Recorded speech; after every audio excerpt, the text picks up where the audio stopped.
Hey guys, tonight we follow the story of a man whose world was made not of skyscrapers or boardrooms, but of dirt, diesel fumes, and tunnels that breathed like lungs under a divided land. Joaquin El Chapo. Guzmán. Yes, that El Chapo. The farmer's son who carved an empire through corridors and chaos, and somehow kept slipping through cracks big governments didn't know they had. It's 2016. The waves off Los Mochis lap against the coast like they always do. Calm, a little sleepy. But inland, it's anything but peaceful. Marines with bandanas over their faces move with quiet intent. A safe house door splinters open. Gunfire rattles in a chaotic staccato. And behind a refrigerator, yes, a refrigerator, a tunnel lies waiting once again. Except this time, it ends not in freedom, but in a manhole and handcuffs.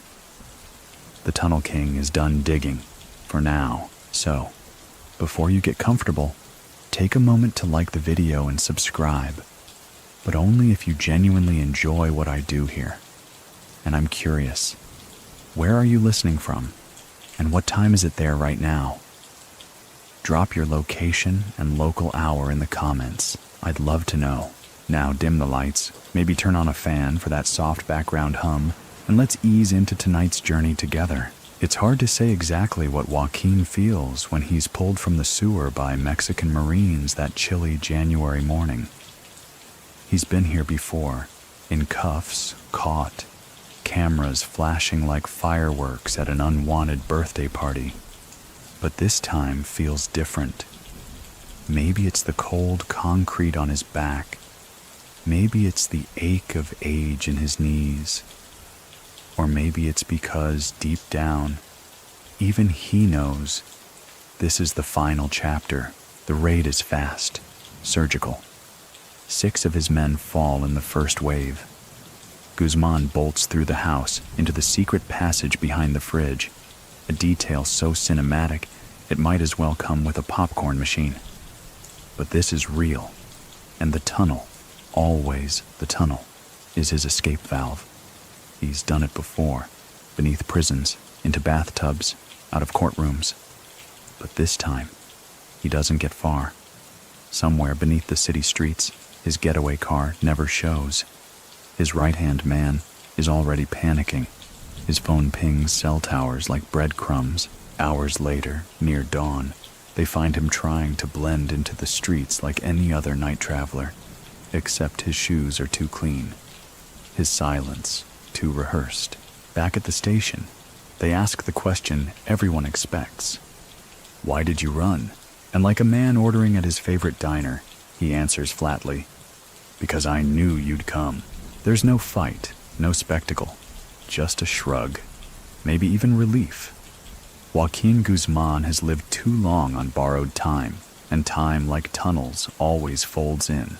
The world reacts with disbelief and a touch of déjà vu. After all, this isn't his first capture. The media is already writing headlines faster than prosecutors draft charges.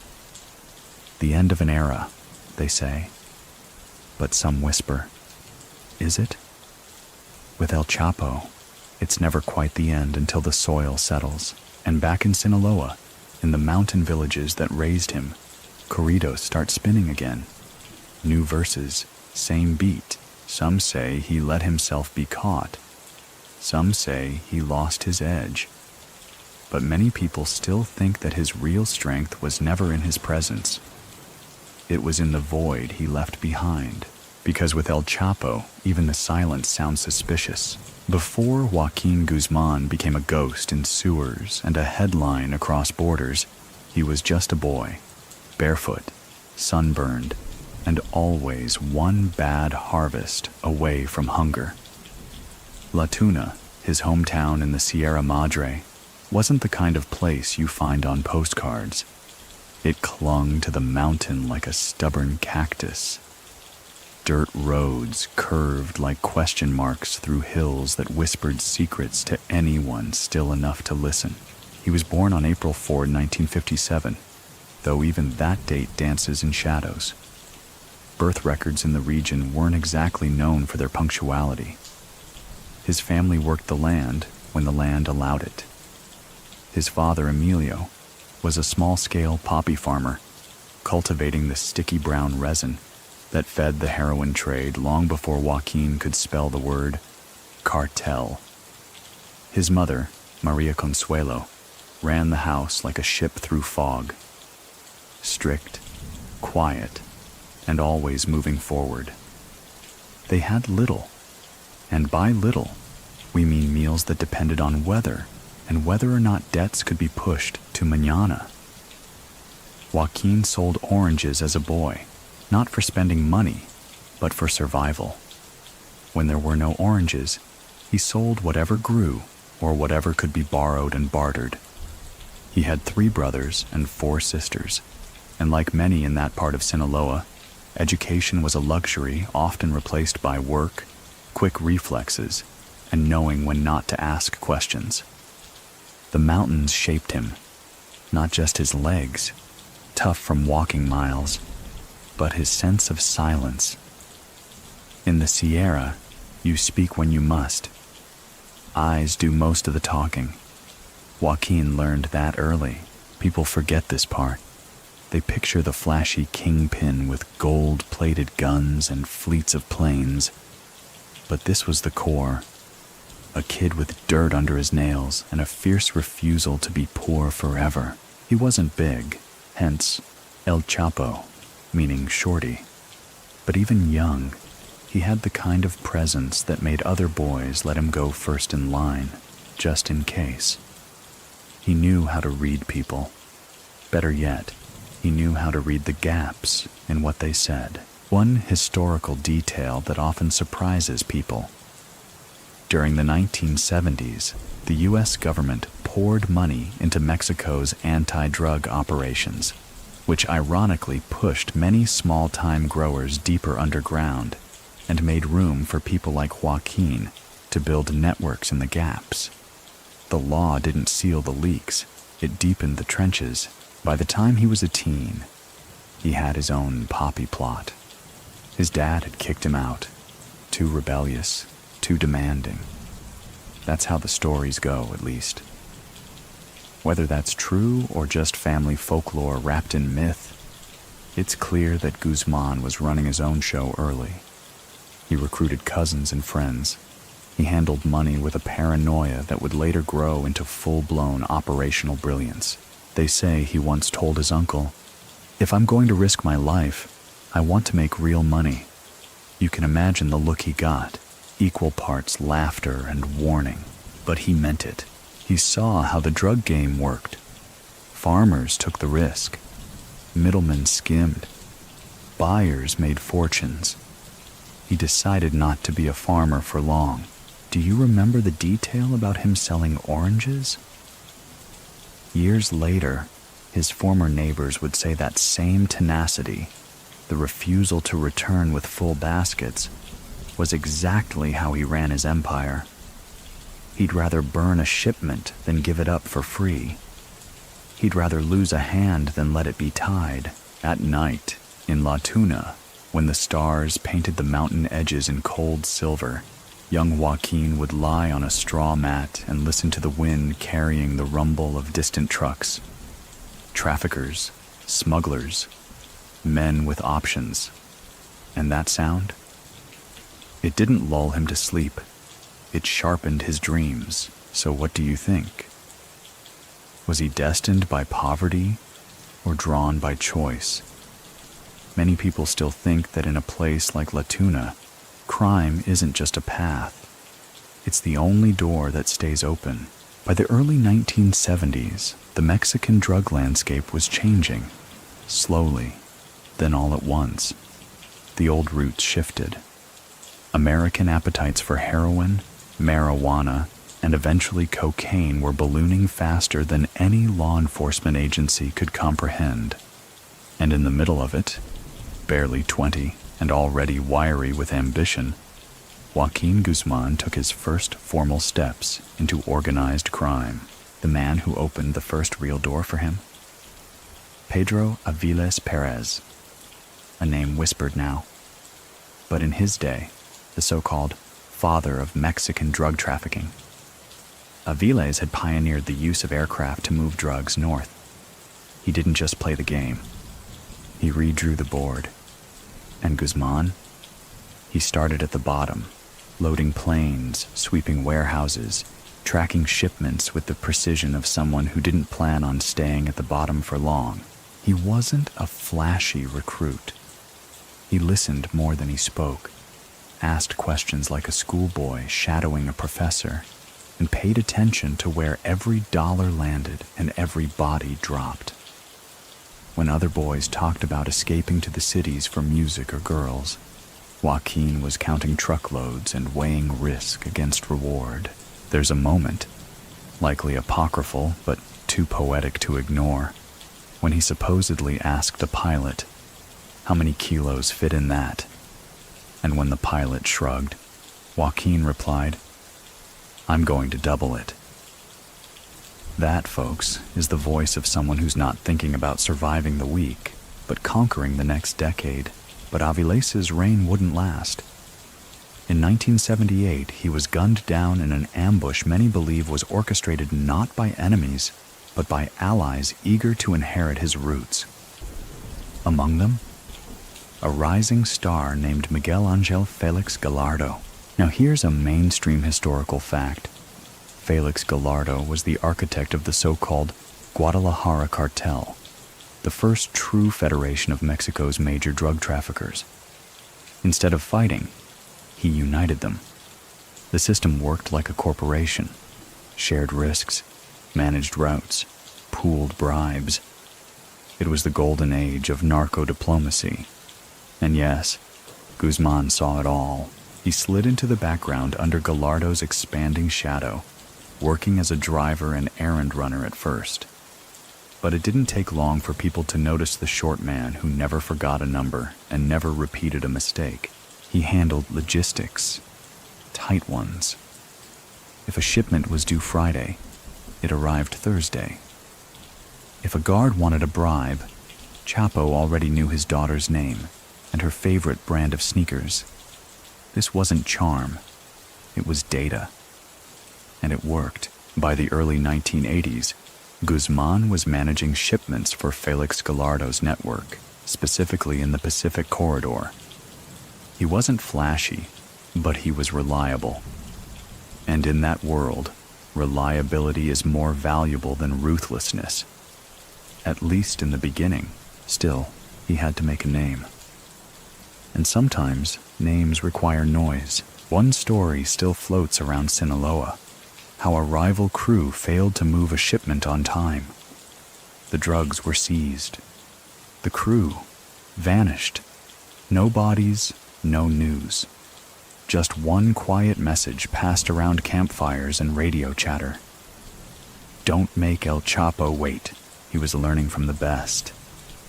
But even then, you could feel him taking notes on what not to do. He saw how Gallardo centralized too much. How vanity made people sloppy, how trusting the wrong cousin could sink an entire region. And so, Joaquin didn't just rise, he prepared. Back home, his family noticed changes. New clothes, new vehicles, a fresh coat of paint on the old house in La Tuna.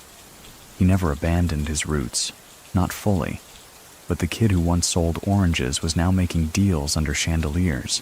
But there's a cost to rising. Many people still think that Pedro Aviles's death was a warning shot for every upstart who believed loyalty would protect them. So what do you think? Was El Chapo smart, or just lucky to live long enough to outgrow his mentors? One thing's certain. He was no longer watching trucks from a straw mat. He was loading them. By the mid-1980s, Joaquin Guzmán was no longer just another name in the shadows. He was an operator. But he still worked under one man, Miguel Angel Felix Gallardo, the so-called El Padrino, or the Godfather, of Mexico's first unified cartel. And that suited Chapo just fine. For now, Gallardo was a master tactician. He wore suits tailored in Guadalajara and carried himself like a businessman, not a bandit. But don't let the cologne and cufflinks fool you. He ruled with a velvet glove hiding a steel grip. Guzmán, on the other hand, was all grit and gravel. Short, yes, but sharp-eyed. And most importantly, he was obsessed with timing. Gallardo gave him control of the Pacific route, a logistics nightmare full of winding roads, twitchy police, and impatient buyers. To most men, it was a headache. To Chapo, it was a chance to test his gospel. Efficiency equals dominance. At this point in history, the U.S. had become obsessed with stopping the cocaine flood. Reagan's war on drugs was in full swing, and the DEA was everywhere. Airports, ports, even farming villages. It was chaos, perfect cover for someone building something underneath it all. That's when Joaquin made a decision that would define the rest of his career. If the roads were watched, he'd dig his own. Tunnels. He didn't invent the concept, but he perfected the practice. Simple at first, just narrow crawl spaces used for marijuana. But by the time Gallardo even realized what was happening, Guzmán's underground empire had arteries stretching under border fences, complete with rail systems, lighting, and airflow. The man was turning the soil into supply chains, but it wasn't just the tunnels. It was how Chapo used time like a weapon. He staggered shipments, rerouted mid-journey, and paid off border guards before they even knew what they were guarding. If someone got caught, he didn't ask why. He asked, how many hours were they late? Even Gallardo's inner circle started to murmur. Who was this short man moving so much weight with so little noise? Why did his routes leak fewer bribes but pull more profit? That brings us to a pivotal moment. In 1989, everything changed. One mainstream historical fact here. In April of that year, DEA-backed Mexican authorities arrested Miguel Ángel Félix Gallardo. The old king fell, quietly, in his pajamas, marking the end of an era. The cartel federation fractured overnight.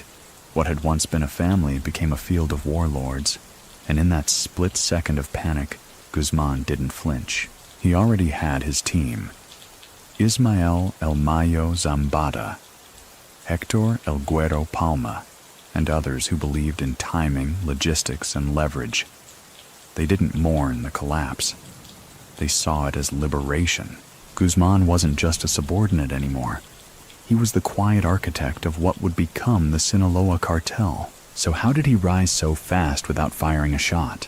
Because he'd already built something stronger than a battalion. He built a system, a network that could run even when he slept. Tunnels that didn't need introductions.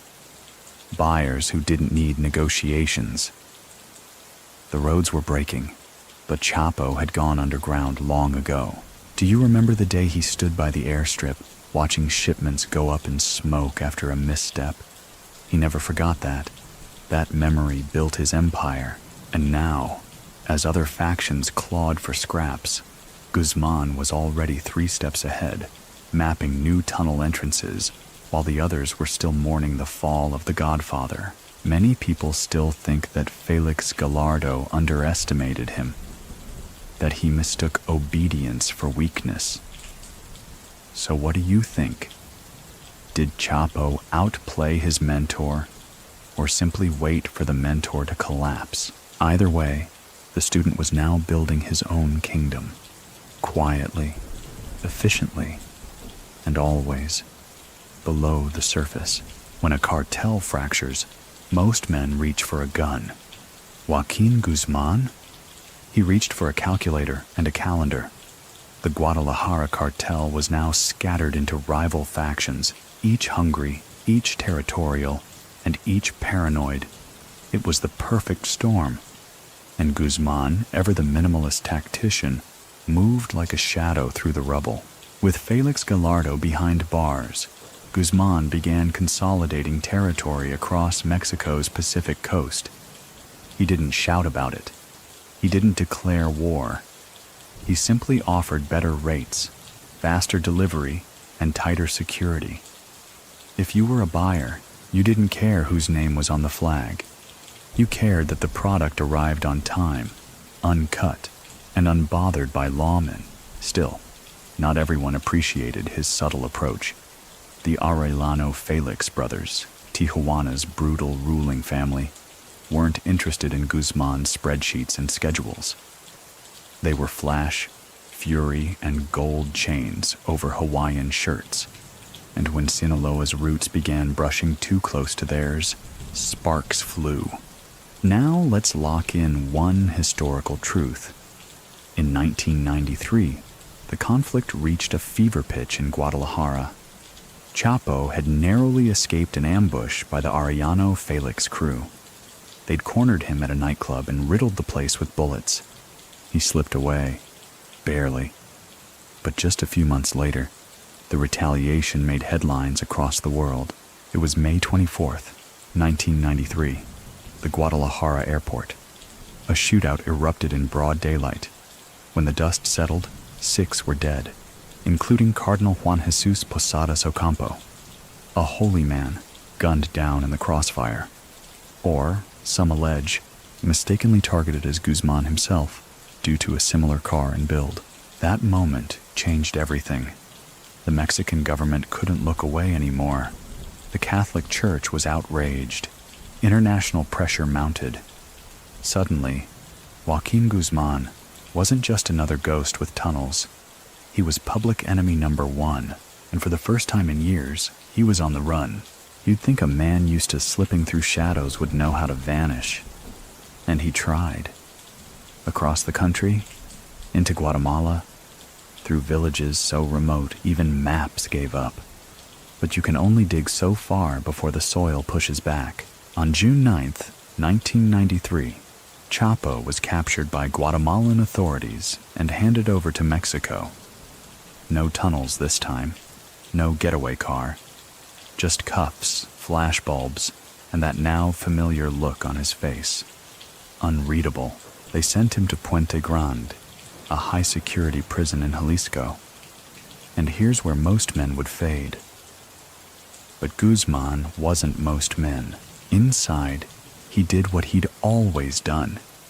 He reorganized, shifted loyalties, bribed guards, built a system. You see, Puente Grande wasn't just a prison. For Chapo, it was a temporary office. He wasn't alone either. Inside were old allies like El Güero Palma and new faces looking for guidance. He moved money, coordinated shipments, even arranged killings, all from behind bars. Phones, laptops, food orders. It was a hotel with steel bars. Some say he had a private wing. Others say guards called him Señor. Many people still think that Puente Grande never held him. It simply accommodated him. And so, while the outside world gasped at the airport shootout and debated if Chapo had killed a cardinal, the man himself was already making dinner plans and business deals from a prison cell with better Wi-Fi than most offices. Do you remember how obsessed he was with time? Even here, that trait kept him dangerous. He scheduled meetings with other inmates down to the minute. If a bribe was late, a guard was replaced. If a shipment was delayed, someone's cousin went missing. He never raised his voice. He didn't have to. So what do you think? Was prison a setback or a sabbatical? Many still debate whether his capture in 1993 was a loss at all, or just the next tunnel, because for Guzmán, the walls were never the problem. He'd already figured out how to dig beneath them.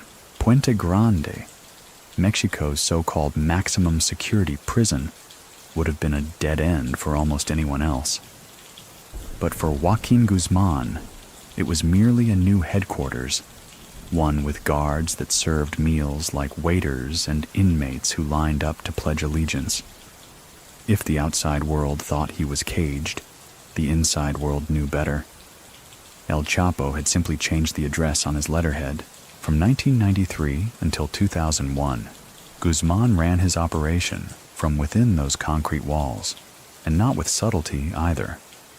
Rumors swirled that he had his own private quarters, complete with a TV, gourmet food, and conjugal visits that felt less like privileges and more like entitlements. One report even claims he wore a pager connected to corrupt staff, allowing him to summon anyone he pleased. But beneath the gossip, the real empire kept humming. Orders still flowed from prison. Drugs still moved. Enemies still vanished. And all the while, Joaquin kept playing the long game. You remember his obsession with precision, right? Inside Puente Grande, it crystallized. He kept ledgers in code, memorized schedules down to the minute, and held meetings as punctual as train station departures. He'd built a corporate structure behind bars, and the guards, they were simply on payroll. And yet the clock kept ticking. Nearly 8 years in, the balance began to shift. The Mexican government was under growing international pressure, especially from the United States, to demonstrate real control over its prisons and drug trafficking. The whispers started turning into investigations. The luxury started attracting attention, so Guzmán did what Guzmán always did. He planned his exit. Now, let's talk about one of the most infamous escapes in modern criminal history. The laundry cart escape. It's February 2001. Guards are changing shifts, lights flicker, hallways quiet, and somewhere between the kitchen and the courtyard, a rolling cart filled with dirty laundry is pushed through a locked gate without inspection. Inside, Joaquin Guzmán, folded like a secret, silent as ever. He doesn't run. He's driven. Right out of the front gates, through a system greased with bribes, loyalty, and a very precise sense of timing. Many people still think the escape wasn't an escape at all, but a handoff. So, what do you think? Did he sneak out, or was he walked out like a departing guest? Either way, the result was the same. El Chapo was free again, and when word broke, it echoed like thunder. Not just in Mexico, but across Washington, Bogota, Madrid. This wasn't just a fugitive. It was a man who'd escaped the grasp of the very systems meant to contain him. What did he do next? He disappeared. Completely. Into the mountains of Sinaloa, into the forests and safe houses of Durango, into the folklore of northern Mexico. Authorities searched. The DEA fumed, but he was always one bend ahead. Every raid turned up nothing. Every tip led to a village already evacuated, and while the world chased him, he got back to work. But this wasn't the same Guzmán who had built his name under Gallardo. This was Chapo reborn. Post-prison, he stopped playing second. He wasn't just managing routes anymore. He was commanding alliances, appointing regional bosses, and consolidating power like a boardroom strategist with a machete under the desk. He expanded operations into Central America, strengthened ties with Colombian suppliers, streamlined smuggling across multiple borders, air, land, and of course, underground, because the tunnels were back. And this time, they weren't just clever. They were breathtaking. Reinforced walls, motorized carts, GPS guidance. One even had ventilation and neon lighting, and he used them not just for drugs, but for people, weapons, and messages. The border, once a barrier, became a suggestion. Guzmán had turned geography into a loophole. By 2004, the Sinaloa Cartel had evolved from a regional syndicate into a multinational empire. And yet, its architect remained a ghost, absent from cameras, absent from chatter, yet always present in outcome. So, do you remember that laundry cart? That quiet roll through a gate meant to be locked? That wasn't just an escape. That was a statement that he decided when the story changed chapters. Not the courts, not the guards, not the headlines. By the mid-2000s, Joaquin El Chapo Guzmán wasn't just back, he was ascending into legend. While law enforcement agencies traded satellite photos and whispered coordinates, Guzmán tightened his grip on the western corridors of Mexico. From Sinaloa to Sonora and into Chihuahua's jagged arteries, the map of northern Mexico was quietly tilting in his favor. And the secret wasn't blood, it was efficiency. The tunnels, of course, were his signature. He didn't invent cross-border drug tunnels, but he made them elegant, industrial, quiet. While others relied on bribed customs officers or disguised trucks, Guzmán burrowed beneath all of it. One of the most famous tunnels at the time connected a warehouse in Tijuana to a nondescript building in San Diego. It was half a mile long, with reinforced walls, electric lighting, and rails for motorized carts. It didn't smuggle, it shipped. Imagine this. A worker in Sinaloa loads product into a crate. That crate disappears into the earth and, within hours, emerges on U.S. soil, untouched, unseen. No chase, no firefight, just a gentle hum beneath the border. And above ground? Chapo kept the illusion intact. He diversified, produced businesses, shipping companies, fronts that moved jalapenos and pineapples, but never smelled like anything other than diesel and dollar signs. His operation wasn't loud. It was quiet, like a ticking watch, but not everyone appreciated the silence. The 2000s were also the years of open cartel warfare. While Guzmán consolidated his underground empire, rivals above ground began baring teeth. Chief among them? Los Zetas. Here's a mainstream historical fact. Los Zetas were originally formed by defectors from Mexico's elite military units. They brought discipline, tactics, and a taste for extreme violence. Where Guzmán's operations were quiet, Los Zetas went loud. Executions, dismemberments, public displays meant to terrify. Inevitably, the two collided, and when they did, Guzmán adapted again. He didn't try to outshout Los Zetas. He simply outmaneuvered them. His lieutenants would bribe a mayor while Los Zetas kidnapped him. He'd offer a town stability while the others offered fear. He didn't need to win every battle. He just needed the money to keep flowing. And oh, did it flow? By 2009, Forbes listed El Chapo among the world's billionaires. Think about that. A man with no listed address, no government job, no LinkedIn profile, but enough cash, real estate, and international reach to make the list. Many people still think the number was higher, by billions. So what do you think? Was Forbes exposing the truth or underestimating it? One thing is certain. Money insulated him. He funded roads, schools, even soccer fields in rural villages. In places where the government showed up only to take, Chapo gave. In the Sierra Madre, people didn't ask if he was good or bad. They asked if he was fair. Do you remember the young boy who once sold oranges? In those hills, his name now echoed in church pews and schoolyards. Songs were written. Corridos, Mexican ballads, sang his praises, painting him as a Robin Hood with a satellite phone. But not all stories are soft. When an associate failed to deliver a shipment, he was tied to a tree, left for the vultures. When a rival crew snatched one of Chapo's cousins, 5 heads arrived in a cooler the next day. No note needed. Still, Guzmán didn't advertise this side. He let others brag. He let his tunnel speak.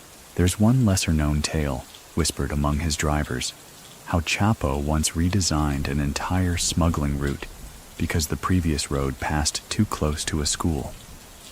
No kids, he supposedly said. Too many questions. Scholars argue whether it's true or just part of the myth-making. But that's the thing about El Chapo. Truth and legend grew together like roots underground. So what made his tunnels more than tunnels? Maybe it was this. In a world built on walls and gates and checkpoints, Guzmán saw below. Where others hit barriers, he saw doorways. While soldiers pointed rifles at highways, his empire flowed beneath their boots. And even now, some of those tunnels haven't been found. By the time the world finally caught up to Joaquin Guzmán again in 1993, it had been a long, winding chase through back roads, betrayal, and backdoor deals. But when the headlines declared El Chapo captured, what most didn't realize was that the man was just beginning to blueprint the next stage of his life. Inside Puente Grande, he learned how to scale. But it was in the years following that his empire turned into a juggernaut. Let's revisit the moment of his first capture, not the chaos of the shootout, but the eerie quiet afterward. You remember the scene. A Guatemalan police convoy handing him over, flashbulbs illuminating a face that didn't seem surprised, only slightly amused. Behind the expressions and the restraints was a man already running calculations. Not if he'd escape, but how soon. And when he did finally roll out of prison inside a laundry cart in 2001, the world laughed, as if the whole thing had been a prank pulled on a nation. But for Guzmán, that cart might as well have been a coronation coach, because from the moment his boots hit free soil again, the world he re-entered wasn't the same one he'd left. His name now carried weight beyond Sinaloa. The myth had outgrown the man, and with that came leverage, money, alliances, silence. He returned not to chaos, but to a structure already waiting. His lieutenants, many of whom had kept the gears oiled in his absence, welcomed him back not with questions, but with reports. Routes expanded, markets opened. The Sinaloa Cartel was no longer regional. It was a continent-spanning transnational business. And now, its CEO was back at the helm. From 2001 to 2008, Chapo oversaw one of the most aggressive expansions in cartel history. Cocaine poured in from Colombia, routed through Central America, hidden in everything from engine blocks to frozen mango pulp. Meth labs popped up like weeds across Mexico's interior. And heroin? It flowed too. Black tar and white powder, destined for American veins. But the real marvel was his ability to coordinate logistics like a supply chain manager from hell. Boats off Baja, planes landing on dirt strips in the Sonoran Desert, human mules walking through heat waves in Arizona, even freight trains, containers brimming with legal cargo masking the scent of millions in contraband. Now here's a historical data point. Between 2006 and 2012, the Mexican government launched an unprecedented military campaign against the cartels. Under President Felipe Calderón, over 60,000 troops were deployed across the country in what came to be known as Mexico's drug war. But for all the firepower and funding, Guzmán didn't just survive, he thrived. His rivals, like the Beltran Leyva organization, fractured under pressure. Others were caught in turf wars. But Sinaloa, it stayed agile. Do you know how? Because Chapo wasn't micromanaging. It wasn't about his hand on every lever. It was about design. Like a watchmaker who builds a timepiece so precise that even if one gear breaks, the hands still move. But not all wounds were avoidable. In 2008, Guzmán's oldest son, Edgar Guzmán Lopez, was gunned down in Culiacán. It was a brutal hit. Over 500 bullets riddled the parking lot where he stood. Some blamed rival factions, others suspected betrayal within. And in the weeks that followed, Sinaloa's retaliation wasn't loud. It was surgical. A series of quiet disappearances, Nighttime explosions and eerie silences left messages far louder than press releases. Chapo rarely spoke of his losses, but those close to him said Edgar's death changed him, not in his business strategy, but in the eyes. Colder, more calculating, less patient. Do you remember the old man who used to time deliveries down to the minute? Now he timed revenge. He also tightened his inner circle.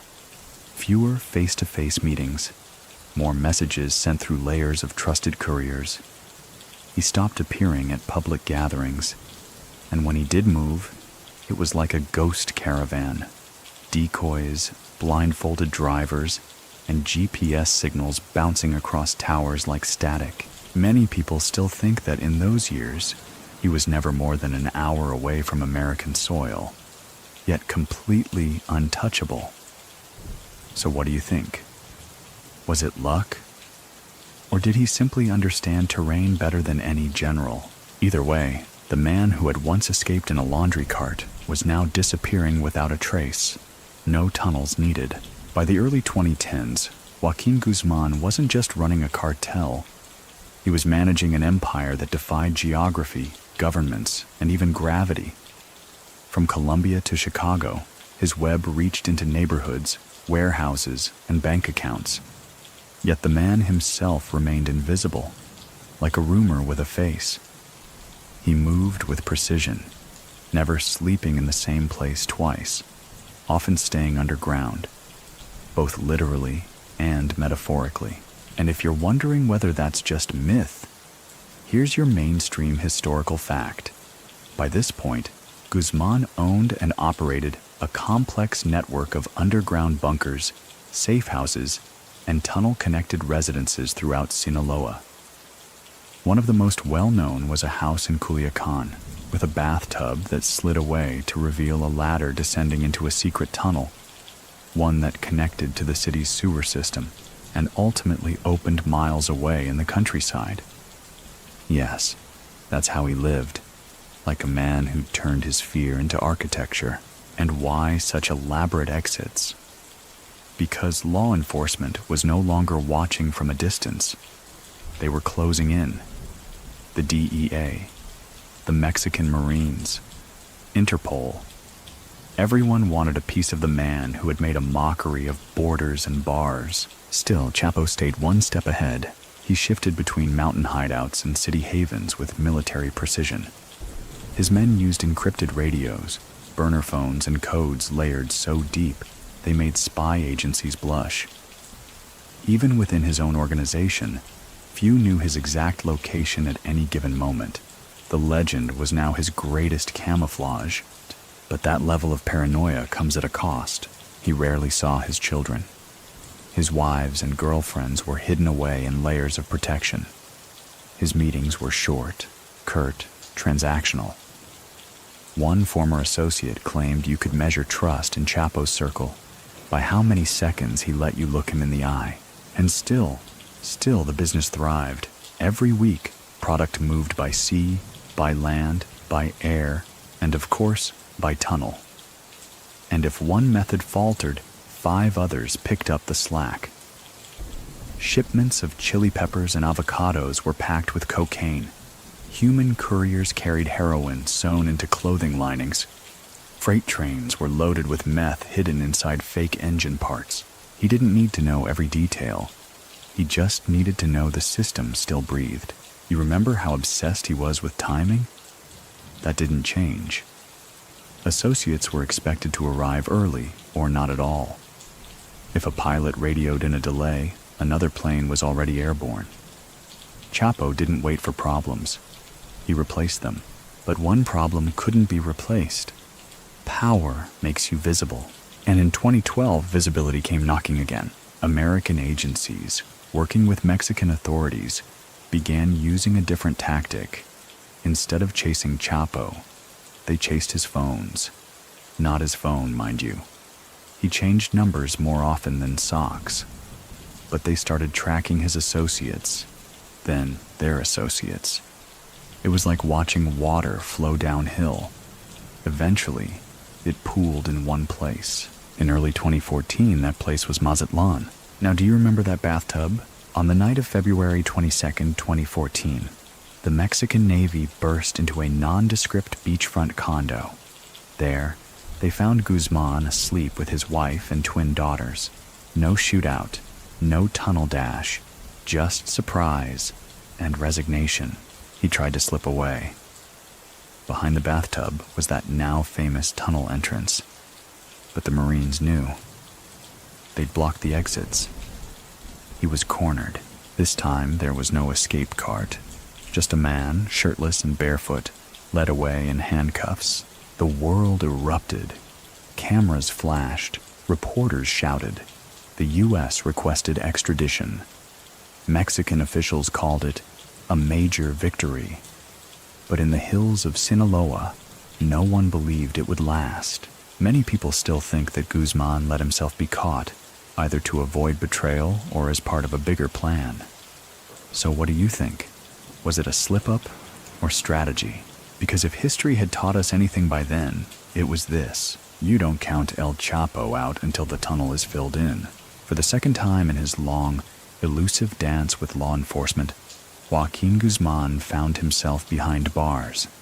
This time, the cell was inside Altiplano, Mexico's highest security prison, a fortress designed with thick concrete, armed watchtowers, motion sensors, and miles of camera wiring. The authorities were confident. After all, this wasn't Puente Grande, with its bribe-friendly guards and laundry cart exits. This was different, but so was Chapo. In public, the Mexican government called it the end of an era. Press conferences buzzed with victory. U.S. officials nodded solemnly and leaned on podiums. But in private, there were doubts, and rightly so. Because if there's one thing Guzmán knew better than cocaine pricing or border patrol schedules, it was systems. And any system, even Altiplano, had a crack somewhere. The countdown began the moment he was fingerprinted. Let's pause for a moment on Altiplano. Built to contain men like Guzmán, it was supposed to be inescapable. Cells were monitored 24/7, doors locked with magnetic bolts, guards rotated randomly. Even the showers were outfitted with surveillance. But all those precautions had one flaw. They assumed he'd play by the rules of the surface. He didn't.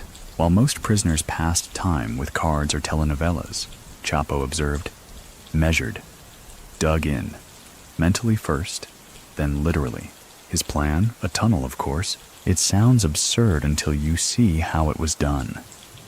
Engineers hired by his associates purchased a nearby property, an unremarkable construction site over a mile from the prison walls.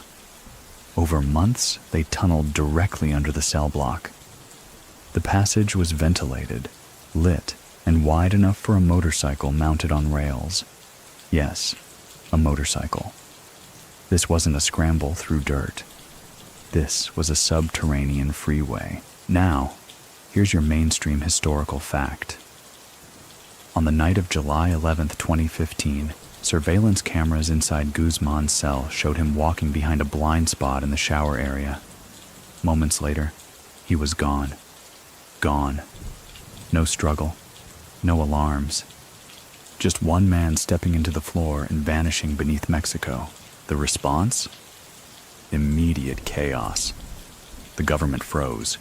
News anchors gasped. It was déjà vu dipped in disbelief. He did it again. But if you've been paying attention, you weren't surprised. Do you remember his bathtub tunnel in Culiacan? This was just that. Evolved. Engineered to perfection. He emerged a mile away, climbed onto a waiting motorcycle, and disappeared into the countryside. And the humiliation? It was international. Officials stumbled over excuses. Heads rolled. Investigations were launched into who knew what and when. But the damage was done. Guzmán wasn't just free. He was ascendant. His legend, now cemented in concrete and tunnel dust, had outpaced his file number once again. And in Sinaloa, celebrations. Villages set off fireworks. Narco ballads updated their lyrics overnight. The king of the underground was back, and this time, they said, he wouldn't be caught. But the man himself? He didn't gloat. He went back to work. The escape was brilliant, but it brought heat. Every agency turned its eyes to the mountains. Satellites scanned treetops. Surveillance drones buzzed like insects. And so, Guzmán receded again. Into fortified ranches. Into forests. Into the belly of the earth.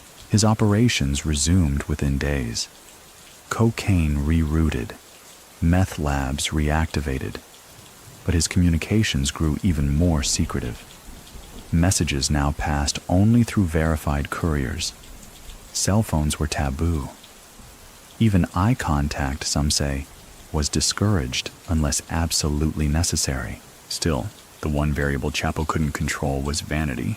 You see, around this time, he began talking to a certain Mexican actress, Kate del Castillo.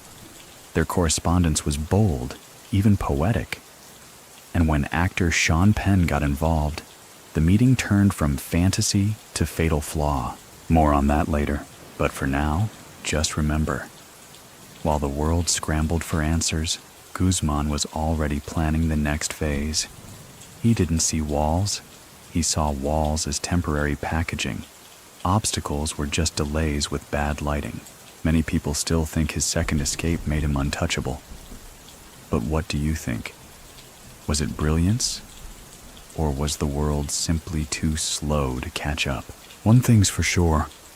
When he disappeared from that prison cell, it wasn't just the cameras that blinked. The world did. By late 2015, Joaquín Guzmán had become something more than a drug lord. He was a symbol, a whispered name on both sides of the border. To some, he was a villain who'd outwitted two governments and smeared blood across the map of Mexico. To others, he was an outlaw genius, a folk hero with dirt under his nails and helicopters on his tail. But to Guzmán, he was just back to business, fresh from his second escape. The pressure should have crushed him. And yet, in typical fashion, he adapted. His movements became even more unpredictable. He no longer stayed in ranches for more than a few nights. Meetings were scheduled at the last minute, then moved again, sometimes to mountaintop clearings accessible only by mules. His inner circle shrank to men who'd proven loyalty with silence and scars. Do you remember the old tunnels? The ones carved like arteries beneath cities and prisons? Well, they'd evolved. Now, Guzmán's hideouts came with hatches in the floor, panic tunnels leading to thick foliage or storm drains, complete with air systems and pressure-triggered collapse points, so no one could follow. Meanwhile, his enemies were multiplying. The Sinaloa Cartel, once united under his quiet leadership, had begun to stretch thin. With Chapo always on the run, regional bosses got bolder. Ismael El Mayo Zambada held down operations in the coastal strongholds, but younger players, El Cholo Ivan, Damaso Lopez Núñez, started carving out their own fiefdoms. Some claimed to speak for Chapo. Others waited to see if he would fall, and while internal friction simmered, the government doubled its efforts. Mexican Marines working closely with U.S. intelligence narrowed their focus. No more wide net, just precision tracking, wiretaps, and drones. And the one thing that helped them most? Chapo's curiosity. Let's talk about that now infamous chapter, the interview. Through a string of encrypted messages, Guzmán had reached out to Mexican actress Kate del Castillo. He admired her. She had played a cartel boss on television, a queen pin in heels and shadows. Maybe he saw a mirror. Maybe he was bored. Either way, their flirtation turned into logistics. He invited her to meet. She said yes, and brought a +1, actor Sean Penn. Yes, that's Sean Penn. The meeting took place deep in the jungle. There was wine, laughter, photographs. Guzmán, ever the host, welcomed them with grilled food and bodyguards barely pretending not to eavesdrop. It was part surreal, part cinematic, like a movie that didn't know it was real. Now, here's your mainstream historical fact. The interview, intended for Rolling Stone magazine, never went to print in its original form. But the digital footprint left behind, text messages, GPS pings, intercepted chatter, was pure gold for intelligence agencies. Penn went home. Del Castillo returned to her spotlight. But Chapo, he'd left a scent trail. Many people still think that meeting sealed his fate. So what do you think? Was it arrogance or loneliness? Regardless, the trap had been set. In January 2016, authorities finally got the break they needed. Word reached them that Chapo had holed up in Los Mochis, a coastal city known for seafood, sunsets, and now, as the place where the Tunnel King would take his last stroll. Mexican Marines surrounded the house. It was dark, early. Drones buzzed above. On the ground, black-clad men moved like shadows. Then, a crash. A flash. Gunfire erupted in chaotic bursts. Chapo's guards fell.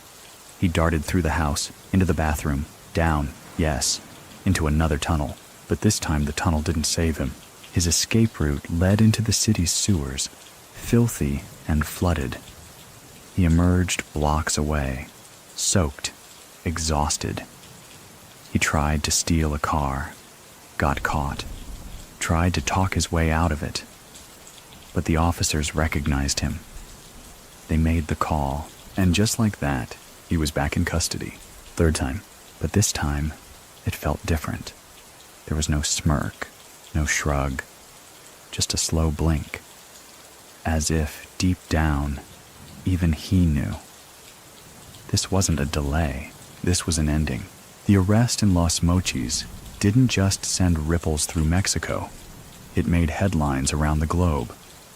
For the third time, Joaquin El Chapo Guzmán had been captured. But this time, no one called it a hiccup. No one said, "See you soon." This time, the tone shifted. The legend was still breathing, but the air around it had grown cold. You remember the sewer crawl, right? The frantic flight through grime and concrete, followed by the stolen car attempt and the look on his face when the officer recognized him. That wasn't the look of a man outwitted. It was the look of someone realizing the margin for error had finally vanished. Once in custody, the Mexican government acted quickly. He was sent back to Altiplano, the very fortress he'd escaped from less than a year earlier. Only this time, the terms had changed. His cell was now a fortress within a fortress. More cameras, more guards, motion sensors beneath the floor, and just for good measure, the shower corner, the one blind spot, was now in full view. They called it El Chapo proofed. A bit smug, perhaps, but for the moment, accurate.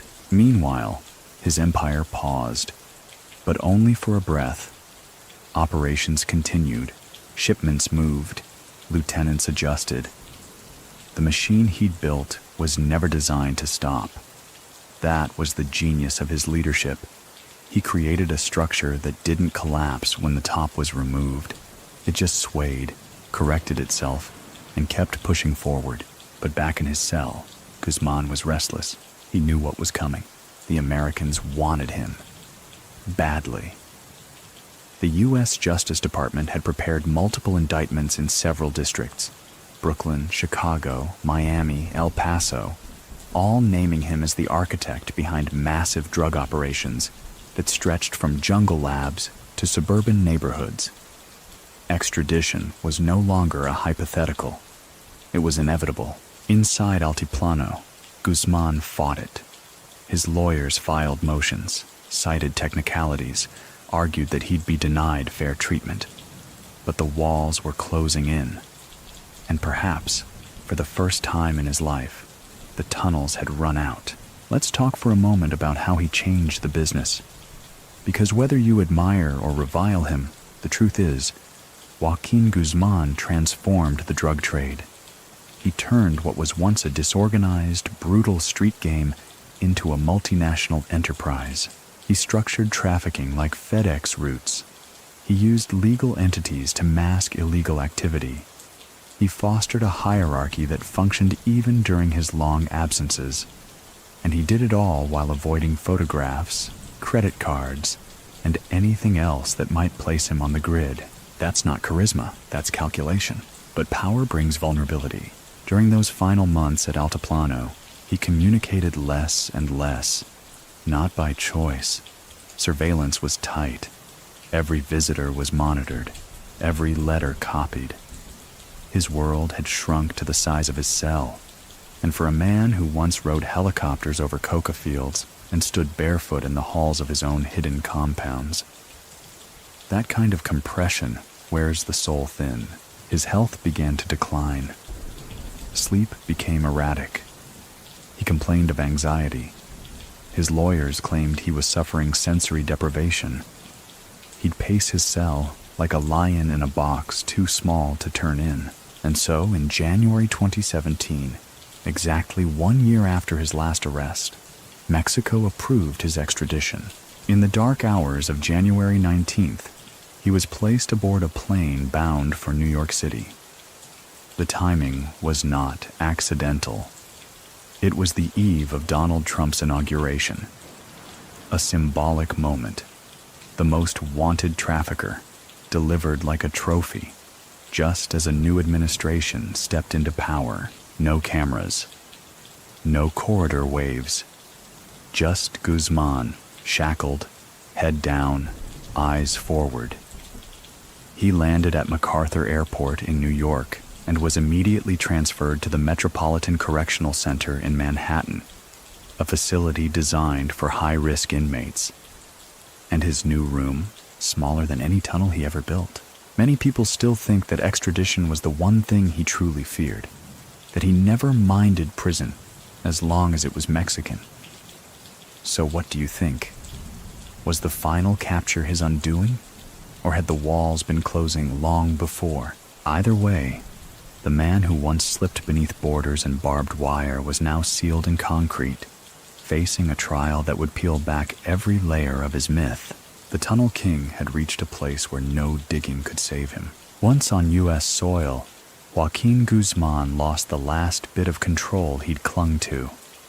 In Mexico, prisons could be negotiated, walls bent, rules softened, guards bribed. But in the United States, the walls were thicker and the silence was institutional, not tactical. He was placed in solitary confinement at the Metropolitan Correctional Center in Lower Manhattan, MCC, known for housing high-profile federal defendants. His cell? 8 feet by 10. A narrow slit for a window. Lights always on. No visitors, no calls, and the only voices he heard belonged to guards who never answered his questions. For a man used to commanding corridors that ran beneath cities, the concrete cube was a coffin without nails. But even while sealed away, his legend roared on. The trial was coming. And not just any trial. It would be, as the media dubbed it, the trial of the century. And when you look at the logistics, it's hard to disagree. Here's a mainstream historical fact. The U.S. District Court in Brooklyn prepared for unprecedented security. Jurors would remain anonymous. Armed guards would escort them to and from the courthouse. The courtroom was surrounded by barricades and surveillance teams. Guzmán, ironic, really.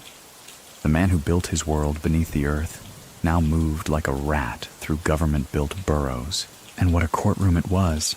The prosecution had mountains of evidence. Wiretaps, testimonies, seized ledgers, photos, and 14 cooperating witnesses. Many of them his former associates, bodyguards, even partners.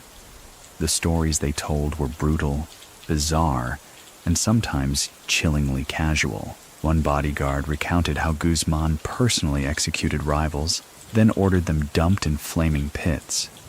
Another described secret meetings with government officials, allegedly bought with envelopes thicker than Bibles. Others painted scenes of orgies, bribes, betrayals, and enough coke to glaze a runway. Guzmán's reaction? Mostly, he just stared. Occasionally, he smirked. Once or twice, he leaned over to whisper something to his lawyer. But for the most part, he sat still, dressed in a suit, hair trimmed, listening to a parade of men he once trusted, now using his name like a stepping stone out of their own sentences. And then there was the infamous "I was the boss of bosses" moment. During the trial, one witness, former associate Jesus Zambada Garcia, testified that Guzmán had bragged openly about being the top boss of the Sinaloa Cartel. Not one of them. The one. It was a declaration that had long been debated by analysts, journalists, and academics. Many people still think he wasn't the supreme leader, that Sinaloa functioned more like a syndicate with shared power between Chapo, El Mayo Zambada, and others. So what do you think? Was he the CEO or the front man? The prosecution leaned hard into the former. They painted him not as a tool of the system, but its architect. A man who ordered executions by satellite phone, who negotiated shipments like a stockbroker, played countries against each other like pawns, and walked away from firefights smiling. The defense, meanwhile, tried to argue that Guzmán was a scapegoat, a man turned into a myth by media and prosecutors eager for a trophy. They hinted that El Mayo was the real boss, that the government's witnesses were liars trading stories for lighter sentences. But when you stack myth on myth, someone ends up buried. The trial lasted 3 months. During that time, Chapo sat through more than 200 hours of testimony, watched as maps, photos, and emails were presented like chapters in a novel. His wife, Emma Coronel Iceburo, sat in the gallery each day, calm, composed, sometimes even smiling at him across the room. And then came the verdict. February 12, 2019, guilty on all 10 counts, including engaging in a continuing criminal enterprise, drug trafficking, money laundering, and firearms offenses. The decision wasn't just a conviction, it was a closure of something mythic, like watching the final page of a book write itself. Guzmán showed little emotion, just a slight nod, as if to say, "So this is how it ends." Not with tunnels, but testimony. He was transferred to ADX Florence shortly after, the so-called Alcatraz of the Rockies, a supermax prison buried in the mountains of Colorado. And there, he would spend the rest of his life. No cell phones, no messages, no visitors other than lawyers. The man who had once controlled billions in product and payrolls now stared at a concrete wall for 23 hours a day. Do you remember the boy in La Tuna selling oranges with scraped knees? He'd carved tunnels under borders, run operations across continents, escaped from prison twice. But in the end, even gravity had caught up. No helicopters, no false walls, just silence. And for once, he had no way out. ADX Florence doesn't look like much from the sky. Just beige concrete nestled in the lonely sprawl of Florence, Colorado, surrounded by fence lines and shadows. But on the ground, it's a different story. This is the end of the road for the worst of the worst. Terrorists, assassins, cartel bosses. And now, Joaquín El Chapo Guzmán. His new cell measures 7 by 12 feet. There's a concrete slab for a bed, a desk molded into the wall, and a toilet sink combo. The window is 4 inches wide, facing a concrete barrier that lets in daylight, but no view. No tunnels, no whispers through shower pipes. just air that doesn't move and silence that doesn't forgive. Here's your historical fact. ADX Florence operates under Special Administrative Measures, or SAMs, restrictions designed to isolate inmates completely. No outside contact, no unmonitored phone calls, no communication, period, unless through pre-approved legal teams. Even letters are screened, copied, and delayed. This was the new reality for Guzmán. He'd ruled from caves and condos, from prisons with private chefs and safe houses with escape hatches. But now, even his thoughts had nowhere to go. Inside, routine rules everything. Wake up at dawn, lights on. 1 hour of solitary recreation, inside a slightly larger concrete box, sometimes with a sliver of sky above. Meals delivered through a slot, mail censored, human contact rare. The other 23 hours, alone with memory. You'd think the man who built an empire on isolation might thrive in it. But no, even Guzmán showed signs of unraveling. His lawyers reported paranoia, anxiety, insomnia. He'd walk circles in his cell until his feet swelled. He claimed the guards were taunting him, that the walls were whispering. Whether it was performance or the slow bend of truth under pressure, it didn't matter. The outside world had moved on. No more news flashes, no ballads.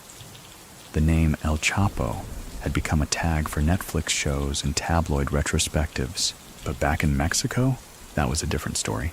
The Sinaloa Cartel didn't die with its patriarch sentencing. In fact, it adapted. Chapo's sons, Ivan Archivaldo, Jesus Alfredo, and Ovidio, collectively known as Los Chapitos, began asserting more control. Each had been raised in the game. Each had something to prove. They didn't rule like their father. No tunnels, no secret bathtubs. Their power came with iPhones and Instagram. Flashier, riskier, but effective. And then there was El Mayo Zambada, still free, still powerful. Many believe he'd always been the true strategist, the one who knew when to let the spotlight fall elsewhere. He didn't attend court. He didn't grant interviews. He simply stayed moving. So was Chapo ever really the boss of it all? Many people still think he was the muscle, not the mind. So what do you think? Was he the architect, or just the poster boy who built the walls while others plotted in silence? The truth may never be known. What is known is this: the drugs never stopped. Neither did the money. The war on narcotics has shifted terrain, but the roots remain. And the tunnels? They still exist. Some abandoned, others still breathing with life. Whispered about, feared, admired, cemented as part of the modern mythos. Even today, Border Patrol agents stumble upon new ones, engineered with precision, complete with elevators, oxygen, power generators. They're no longer just passageways, they're inheritance. Chapo may be gone, but the system he refined endures. He didn't just smuggle drugs, he smuggled methods. A blueprint passed down in cement and code. Back in Florence, Guzmán remained sealed in silence. No cell phones, no tunnels, no exit plans. But do you remember that moment when he disappeared behind the prison shower in 2015? When the camera lost sight of him for just 12 seconds? That was the moment his legend became something else. Immortal. Because even now, even here, even locked beneath the Rockies, some guards still glance at the walls just to make sure. Outside the heavy doors of ADX Florence, the world shifts as it always does. Elections change, borders tighten, technology races ahead. But inside cell 118, time does not pass. It drips. Joaquin Guzmán, once the most hunted man on earth, now lives by a clock that isn't on the wall, but buried in his head. Wake, eat, walk, sleep, repeat. Not freedom, not even containment, just compression. There's no music, No laughter. The soundscape is mechanical. A vent humming, footsteps in distant corridors, a tray sliding through a slot. It's a silence that doesn't soothe, only amplifies thought. And that, more than anything, might be the punishment. Too much memory in too little space. They say he sometimes speaks aloud, to no one in particular, that he traces the lines of his palm as if reading old blueprints, that when it rains, he listens harder, like a man who once measured storms by how much mud they brought to a tunnel mouth, and maybe he does. Because while the rest of the world remembers him as a trafficker, a monster, a myth, he remembers differently. He remembers being 10, kicking dust through La Tuna with a pocket full of orange peels and no shoes. He remembers the first time he saw a kilo wrapped tight like a gift. The first time someone called him Senor. The first time someone didn't come back from a delivery, and how quickly he learned not to ask why. He remembers how it felt to disappear through a trap door, heart pounding, not with fear, but with calculation. He remembers being needed. Now no one knocks. Letters come sometimes. Legal documents. The occasional prayer card. He doesn't read them. Not because he can't, but because they remind him the world is still moving. And when the world moves without you, it carves around your absence like water around stone. Do you remember how obsessed he was with efficiency, with schedules, delivery windows, punctuality? Now, he has no appointments, no shipments to track, no one waiting on the other end of a call. Just days, stacked like bricks, one after the other. His health isn't what it was. The man who once disappeared through sewers and hiked mountains barefoot now takes slow, measured steps during his 1 hour of exercise. He circles the same concrete pen, eyes scanning nothing, legs remembering everything. Sometimes a guard watches from the window, unsure if Guzmán is pacing or counting. He still has his pride, though. He refuses to show weakness. He eats everything on the tray. He looks everyone in the eye. He still keeps track of time, not in minutes, but in moments. Like when a guard lingers half a second longer, or when the lights flicker and stay dark just a beat too long, or when he dreams of dirt under his fingernails again. So what do you think? Is he forgotten, or simply paused? Because many people still think that even now, deep beneath the Colorado rock, his presence echoes in Sinaloa, that the system he built still takes its shape from his habits, that lieutenants still whisper his phrases like liturgy, that his ghost still sits at the head of the table, even if the chair is empty. But whether he's remembered or not, whether he was the mastermind or the mask, Joaquin Guzmán is where no tunnel leads and no ladder climbs. He is still, for the first time, truly still. The second escape wasn't supposed to happen. Not in 2015. Not at Altiplano. Not after all the speeches and the reinforced walls and the claims of victory. But then again, Joaquin Guzmán had never concerned himself with what was supposed to happen. He only ever focused on what could. The planning had begun long before the world even knew he'd be captured again. Some say the blueprint for the tunnel had been discussed months earlier, while he was still a free man, hidden somewhere in the mountains of Sinaloa. He knew the risks. He knew the noise his presence created. So he prepared the way he always had, not with gunfire or speeches, but with shovels, patience, and engineering. This tunnel, unlike the escape from Puente Grande in 2001, wasn't an improvisation. It wasn't a gamble. It was architecture born from obsession. From a warehouse over a mile away, a passage was carved with meticulous precision. Ventilation systems were installed. Lights were strung across the ceiling. And on rails, a modified motorcycle, cut down to fit the tunnel's width, waited, greased and ready. The entry point? A blind spot under the shower in Guzmán's prison cell. Now let's revisit that day, July 11, 2015. Altiplano's surveillance camera shows him pacing, calm as ever. He sits, then rises. He walks to the shower corner, just out of sight, as he always had. And then, he doesn't come back. Minutes pass, then alarms.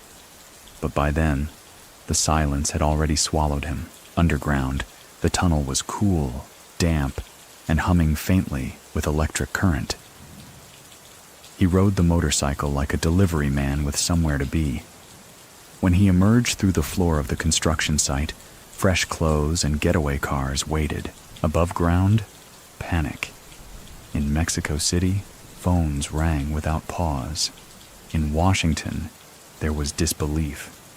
The U.S. had just renewed demands for extradition, and now he was gone. Many people still think this was no escape at all, but a handoff. So what do you think? Was this a masterpiece of logistics or a silent agreement in high places? Because to pull something like that off, under 24-hour surveillance, in one of the most secure prisons in Latin America, requires more than cunning. It requires collaboration, complicity, and a whole lot of money. Within hours, Guzmán had vanished into the countryside. The search began immediately. But this wasn't 1993 anymore. Technology had changed. The DEA used satellites, heat sensors, drone surveillance. The Mexican Marines were on high alert. Guzmán moved, but the net tightened with every whisper. And still, the man had his rituals. Safe houses were pre-stocked with medicine, clothes, communications gear. The tunnels were only one layer of his mobility. There were fake IDs, corrupted police units, families who owed him favors, and always the mountain. You remember the Sierra Madre, right? The same highlands that raised him now sheltered him. There were paths only locals knew, valleys where even helicopters got lost, and watchmen posted at every entrance. These were not employees. These were loyalists. But this escape was different from the last. In 2001, he had time. He had space. In 2015, the heat was constant. Every movement risked exposure. And then, vanity called. Through a strange twist of ego, timing, and romantic curiosity, Guzmán initiated contact with Kate del Castillo. Her role as a narco queen on Mexican television had caught his eye. Their conversations became flirtatious, then logistical. He wanted to meet. She agreed, and she brought Sean Penn. You remember the jungle interview? Guzmán grinning beside an actor and a soap opera queen. The photos that shouldn't exist. The GPS pings from text messages. That moment, that misstep, may have unraveled the entire plan, because while the meeting itself was secret, the digital footprints were not. Intelligence agencies followed them like breadcrumbs. Suddenly, safe houses that had once been invisible were compromised. Phone numbers, burner devices, all began to illuminate. The Tunnel King, who'd always preached silence and caution, had spoken too loudly. Still, in Sinaloa, the legend grew. Kids wore shirts with his face. Corridos updated their lyrics to include the tunnel, the motorcycle, the shower blind spot. In villages where trust in government was thinner than dust, Chapo's escape was seen as proof that the state could be mocked and beaten. And then came the military. Raids swept the countryside. Gunships circled. The Navy flooded dirt roads with boots, and Guzmán, ever the tactician, began to retreat. Deeper, quieter, smaller. No more interviews, no more messages. just movement. But even he knew the radius was closing. Because you can build a tunnel through stone and steel, but you can't tunnel through a signal tower. And once the Watchers had your rhythm, they only needed time. So what do you think? Did Chapo fly too close to the sun? Or was it simply inevitable? He had escaped prison through a mile-long tunnel under the feet of the state. But this time, the soil beneath him was no longer safe, and somewhere, maybe even he knew, there wouldn't be a third. The dust hadn't even settled from the tunnel escape when the gears of retaliation began to grind. Joaquin Guzmán may have disappeared into the folds of the Sierra Madre, but the storm he left behind roared through Mexico like a thunderclap. His freedom wasn't just a logistical failure, it was a political disaster. And like any crisis, it demanded a show of force. Within days, the Mexican government, under pressure from both domestic outrage and foreign embarrassment, launched Operation Black Swan, a manhunt unlike any in recent history. Hundreds of Mexican Marines were deployed across Sinaloa and its neighboring states, supported by intelligence from the DEA, FBI, and CIA. Satellite imaging, intercepted phone signals, drone sweeps. Guzmán's escape was treated with the same urgency as a high-level terrorist. But here's the thing, Joaquin didn't respond with firepower. He responded with silence.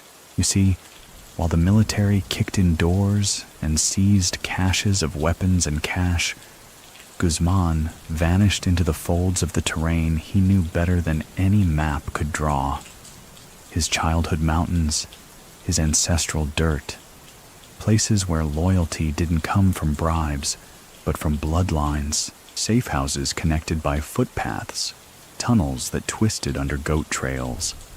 Men who'd known him since he was El Chapito, running barefoot with a slingshot and a dream. And here's a historical detail often overlooked. Sinaloa's terrain is not only rugged, but designed by nature to protect the patient. Mountains shield, ravines hide, and most importantly, locals there trust their own more than any uniform. But even the hills couldn't hide him forever. As pressure mounted, the government began targeting his allies.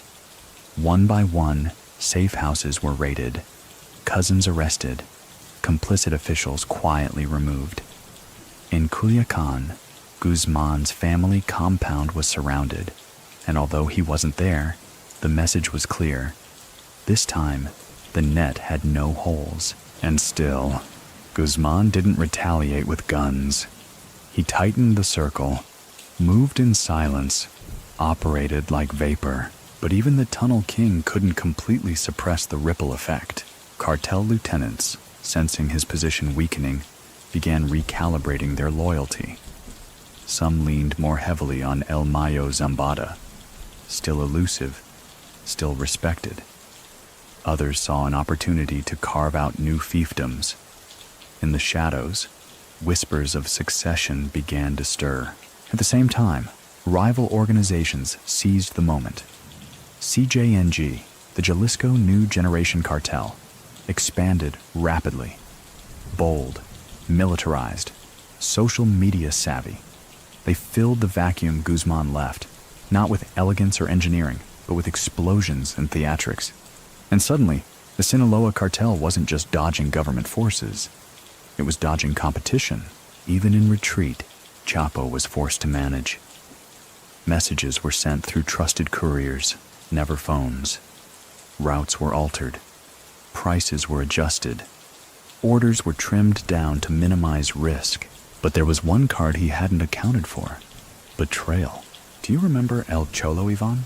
Omar Trevino Morales, known as El Cholo, was one of Guzmán's top security chiefs.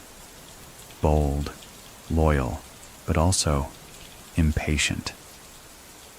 As heat increased, Guzmán leaned on him more and more for mobility and protection.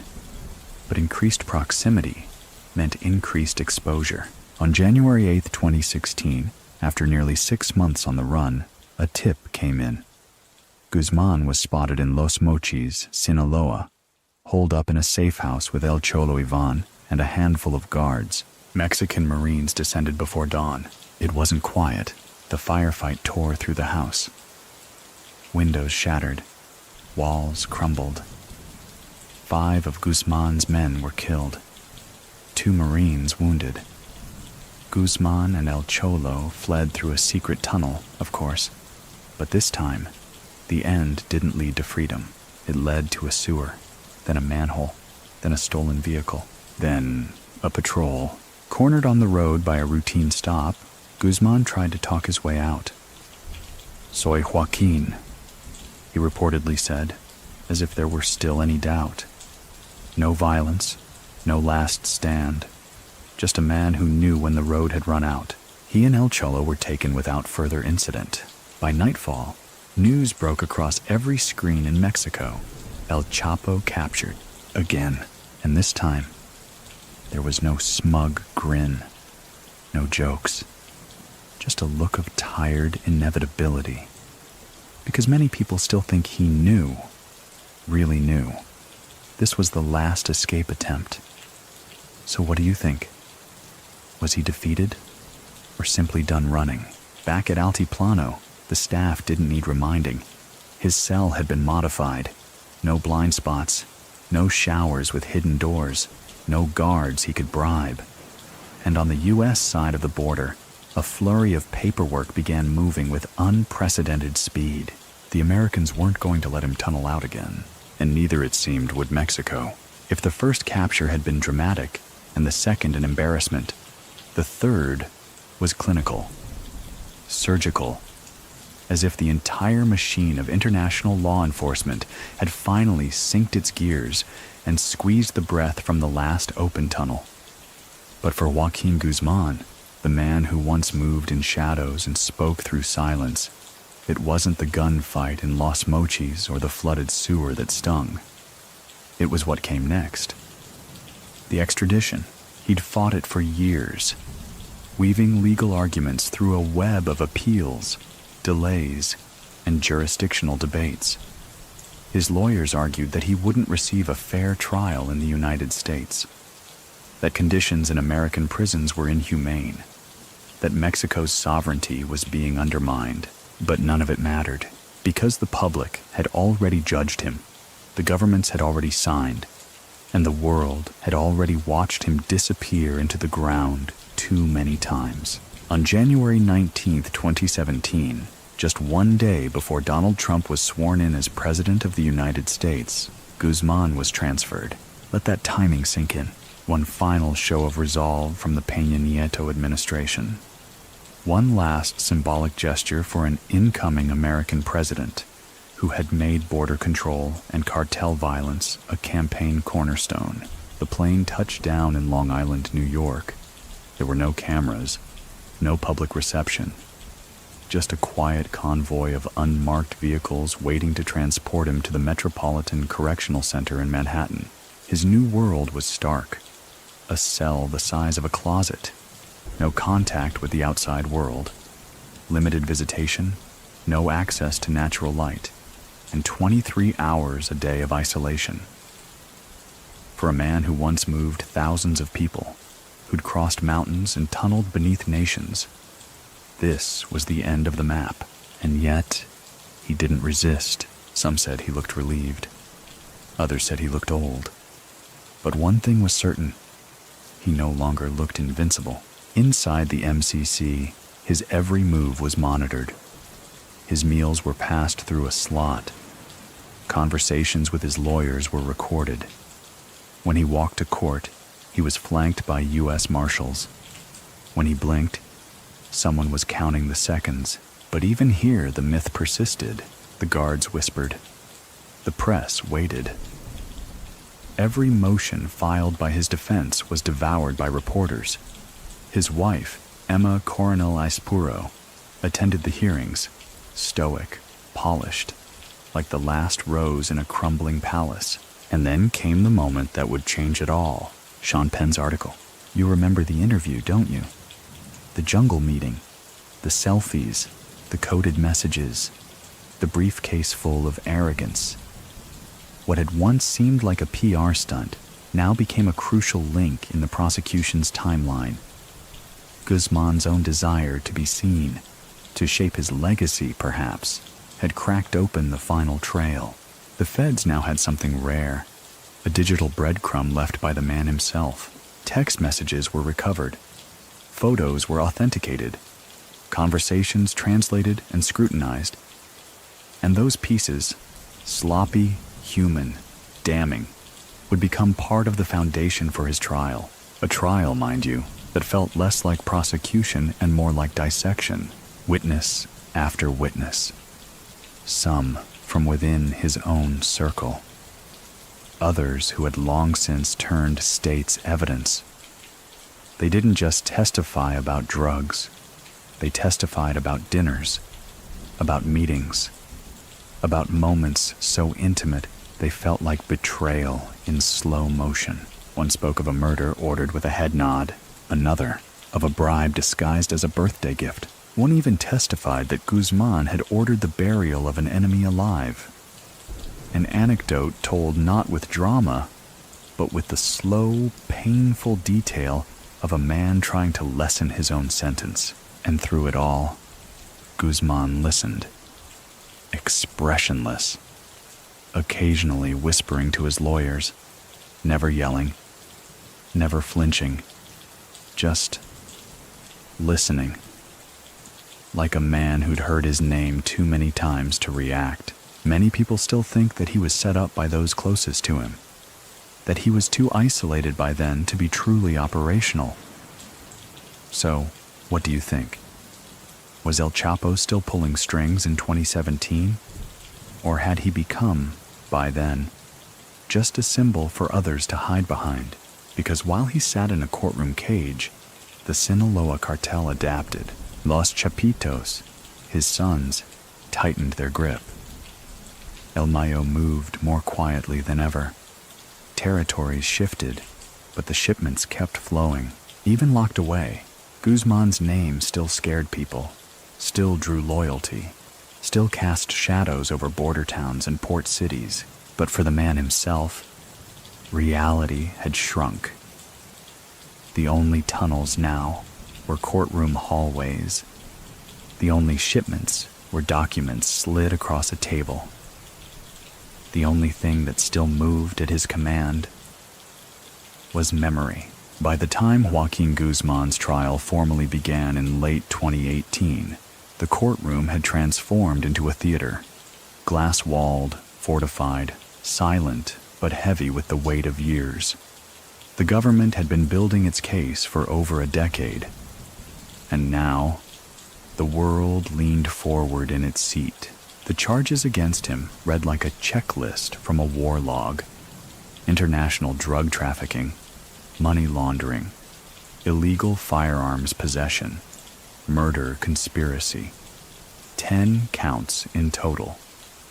But the real headline wasn't the number of accusations. It was the magnitude of the story that came with them. Over 14 cooperating witnesses were scheduled to testify. Former lieutenants, traffickers, accountants, even one ex-lover. Each of them armed with memory, motive, and, in many cases, audio tapes. To avoid risk, the jury was kept anonymous and under armed escort. Even the judge, Brian Cogan, noted that security measures were unprecedented.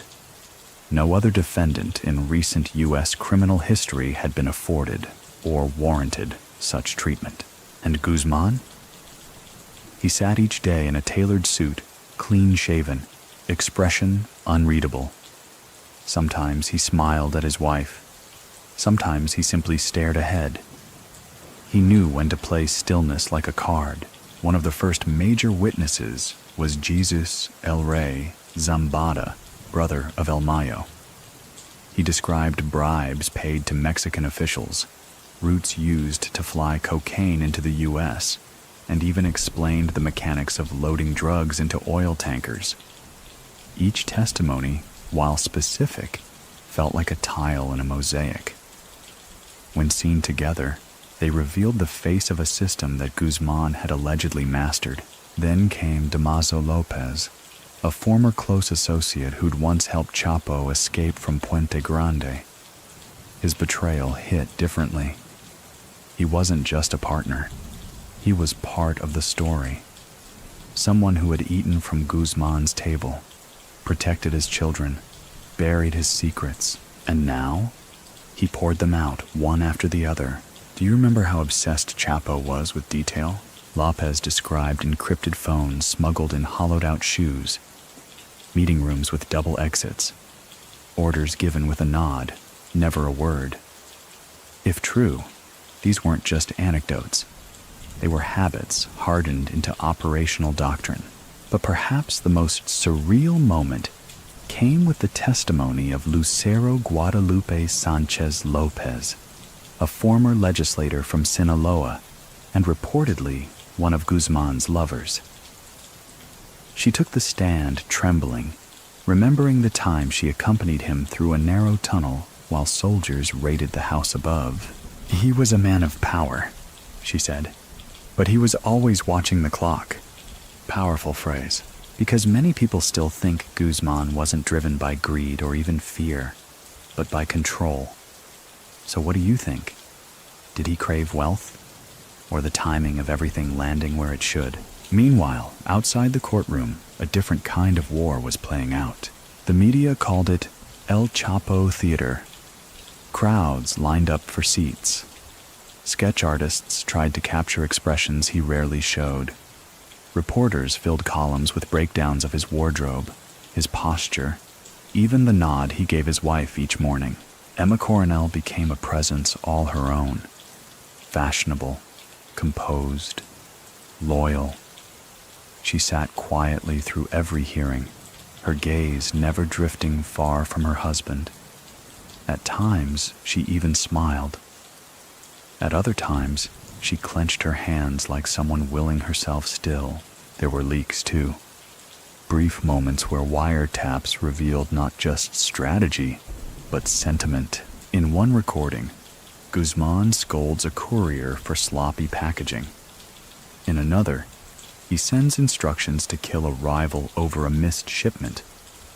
The recordings were mundane and monstrous all at once, but the most damning evidence wasn't just words. It was structure. The prosecution laid out a web of shell companies, bank transactions, hidden airstrips, bribed officials, even crypto wallets.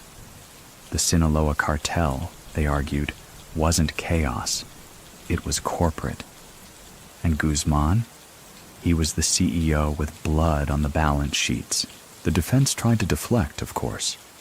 They claimed Guzmán was a scapegoat, that El Mayo Zambada was the real kingpin, that the witnesses were criminals trying to save their own skins. But the weight of testimony was relentless. And Chapo, the man who had once climbed out of a maximum security prison, now had no place to stand. On February 12, 2019, after 6 days of deliberation, the jury returned with a verdict: guilty on all counts. The courtroom was silent. Guzmán didn't speak, didn't react, didn't ask for sympathy. He simply nodded, because deep down, maybe even he knew, there would be no tunnels out of this one. Guilty on all counts. It landed not like a surprise, but like the final echo of a drum everyone had heard beating for years. On February 12, 2019, the U.S. judicial system put an end to one of the most publicized and mythologized chapters in the history of organized crime. Joaquín El Chapo Guzmán, the man who once vanished through prison floors, walked away from gunfights, and disappeared under international pressure, was now irrevocably contained. The sentencing came 5 months later, July 17, 2019. Life in prison, plus 30 years, plus restitution, plus the forfeiture of $12.6 billion, an amount symbolic more than literal. Because while Guzmán was undoubtedly one of the wealthiest criminals in history, the true value of his operations wasn't something a ledger could hold. It lived in whispered roots, in corrupted systems, in memories that outlived money. The judge was firm, the prosecutors triumphant, and the public curious. Because even in conviction, Chapo's story refused to dissolve. Do you remember when he walked into that New York courtroom for the final time? He wore a charcoal gray suit. He looked thinner, older, not broken, but folded. When asked if he had anything to say, he didn't beg. He didn't explain. Instead, he calmly denounced the U.S. prison system, said it was cruel, said his isolation was torture, said justice had not been blind, but vindictive, and then he turned, walked, no drama, no final nod to his wife. Just the sound of a man being walked out of a world that would never mention his name with power again. Or so they hoped, because what happened next was not the end, but the beginning of something stranger. His transfer to ADX Florence, the so-called Alcatraz of the Rockies, was quiet, sudden, and extremely secure. No media caravan, no farewell to New York. Just a flight in the dead of night, and a van ride to a facility built to erase men like him from the map. ADX is designed for silence. Inmates spend 23 hours a day in solitary. Cells made of poured concrete, windows the width of a sheet of paper, beds bolted to floors, meals slid through slots. Conversation? Rare. Contact? Non-existent. Here's your mainstream historical fact. ADX houses the most dangerous, notorious, and isolated inmates in the federal system. Terrorists, serial killers, and now, the most infamous drug trafficker Mexico ever produced. Guzmán's world shrank overnight, from the jungles of Sinaloa to a space smaller than his old tunnel entrances, from commanding armies of couriers to watching concrete crack as his only entertainment. Many people still think this was the only way to truly contain him, that traditional imprisonment couldn't do it, that if left in Mexico, he would have escaped again. So what do you think? Was it justice or containment by desperation? But while Guzmán was locked away, his name was anything but still. The Sinaloa Cartel didn't collapse. If anything, it evolved. El Mayo Zambada remained free. His sons, Los Chapitos, began asserting more control. Ivan, Jesus Alfredo, and Ovidio, each one more digitally fluent, more social media savvy, more volatile than their father. They lived publicly, flaunted wealth, posted cryptic photos. And in October 2019, the world watched as chaos exploded in Culiacán after Mexican forces tried to arrest Ovidio Guzmán Lopez. The city burned. Gunmen blocked roads, seized intersections, and forced the government into retreat. It was a display of power that sent a clear message. The myth of Chapo was not buried. It had multiplied. And back in Colorado, in that silent cube, Guzmán must have heard the news. Maybe not directly, but word travels, even behind walls. Maybe he allowed himself a smirk. Maybe he simply closed his eyes and let memory do what walls could not. Because you remember the boy from La Tuna, right? The one who sold oranges and stared out at dirt roads as trucks rumbled through the hills. He hadn't dreamed of tunnels or planes or suits. He'd dreamed of more, and now there was nothing left to count.